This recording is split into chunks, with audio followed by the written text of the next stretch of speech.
Long ago, in a quiet village by the bend of a wide river, the people lived by the wisdom of the elders and the laughter of the young. Every evening, old women with backs bent like calabashes sat in the moonlight, weaving mats and telling tales, while maidens fetched water, their songs rising sweetly above the sound of frogs and crickets. The village was proud of its traditions. Festivals filled the air with drums, dances, and bright wrappers swaying under the baobab trees. Yet, though they honored the spirits of the land, they often wondered if there was something greater, something beyond the sky. One season, the rains failed. The river shrank, crops withered, and hunger crept like a shadow. The maidens grew thin from walking long distances to fetch muddy water, and the old mothers feared for the future of the children.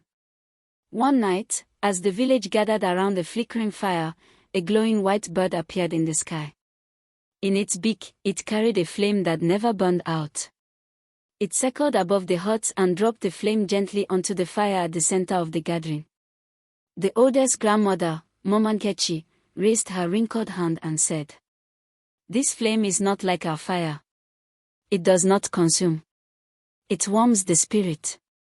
It is a light sent by the great Creator." The maidens knelt, their eyes wide with wonder. One of them, Amina, whispered, "If this is the fire of the Great One, then perhaps it has come to guide us to new life." The oldest grandmother, Momankechi, raised her wrinkled hand and said, "This flame is not like our fire. It does not consume. It warms the spirit. It is a light sent by the great Creator." The maidens knelt, their eyes wide with wonder.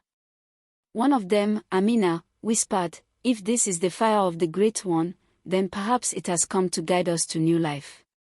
Soon, strangers came to the village carrying a book marked with a cross. They told of the light of the world, Jesus Christ, who gave living water that never runs dry. The grandmothers listened with the patience of the wise, and the maidens with the eagerness of youth. They accepted Christ but maintained their music, playing drums and making merry. The elders said, "We will not throw away our drums or our dances, for they are the heartbeat of our people. But we will add this light to our fire so that both the old ways and the new truth may live together." From then on, the village's nights changed. The old women still told stories, but now they also spoke of faith, hope, and love. The maidens sang not only the songs of the river but also hymns that carried across the hills. And when the rains returned, the river swelled again, its waters reflecting the cross of the church built beside its banks. The people knew that their culture had not been taken away. It had been fulfilled, like a calabash filled to the brim. The wisdom of the grandmothers and the songs of the maidens carried both the old and the new, like a woven mat strong enough to hold all who sat upon it. The village prospered greatly, and modern houses were also built. Sparkles butterflies were seen more than usual, and they made the village so beautiful at night.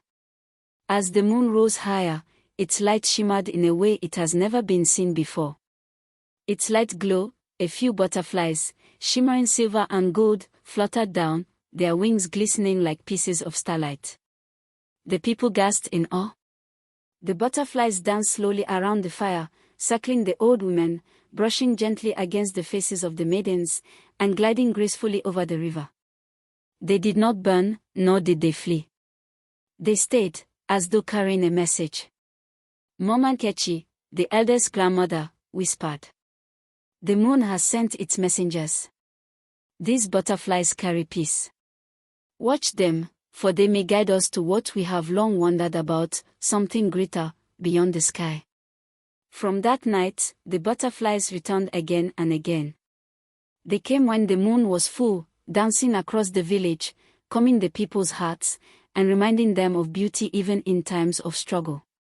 The maidens sang to the butterflies, their voices rising in sweet harmony, while the grandmothers added new tales, of light, of hope, of love, that carried both the wisdom of tradition and the promise of new faith. And when the rains finally returned, the river swelled, the crops grew green again, and the butterflies flew higher, circling the church's small wooden cross by the riverbank. The moon's light, the butterflies' dance, and the songs of the people blended into one story, the story of a village that found beauty, peace, and faith under the watch of the moon and the gentle wings of butterflies. Sparkle's moral of the story: even in dark times, beauty and peace can descend gently. Moral of the story: true light does not destroy culture but fulfills it. The wisdom of the elders and the faith of the young together keep the fire of life burning in every village.